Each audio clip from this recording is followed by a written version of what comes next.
सरकार ने कागजों में गंगा किनारे अवैध खनन को रोक दिया है, लेकिन हकीकत में गंगा के सामान्य किनारे तो छोड़िए, मेरठ में खनन के लिए प्रतिबंधित हस्तिनापुर वाइल्ड लाइफ सेंचुरी इलाके में गंगा किनारे जमकर अवैध खनन हो रहा है। खनन माफियाओं ने एक जिले से दूसरे जिले में खनन की रेत सप्लाई करने के लिए गंगा नदी पर मिट्टी का पुल भी खड़ा कर डाला है।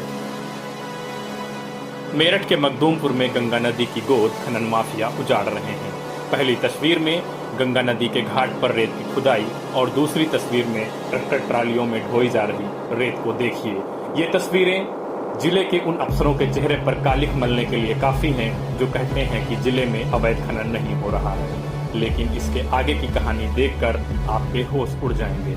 दूर दूर तक बहती गंगा की धारा और उसके बीचों बीच बना एक पुल, करीब 20 फुट की चौड़ाई का यह पुल मखदूमपुर गंगा घाट पर खनन माफियाओं के कर कमलों से बनाया गया है। यह पुल बनाने का मकसद गंगा के दूसरी ओर बिजनौर जिले में धड़ल्ले से रेत की ट्रॉलियों की सप्लाई और अवैध पॉलिश की खेती करने वाले किसानों का आवागमन है।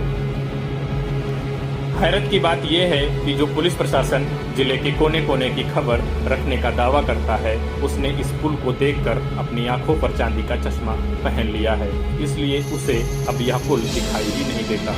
वन विभाग के इस इलाके में 24 घंटे ड्यूटी रहती है, लेकिन इस पुल के निर्माण के पहले से ही वह जंगल में सो रहा है। इस पुल से गंगा की कोख उजाड़ी जा रही है।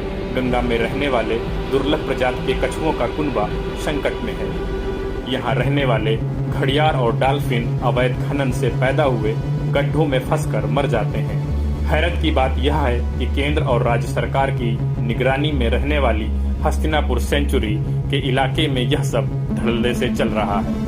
हर साल 6 महीने के लिए गंगा की प्राकृतिक धारा रोक दी जाती है। इलाके के किसानों के खेत भी धारा के रोकने से होने वाले कटान में बह जाते हैं, लेकिन इन तस्वीरों पर आंखें मूंदने वाले अफसर कहते हैं कि हमें पता ही नहीं।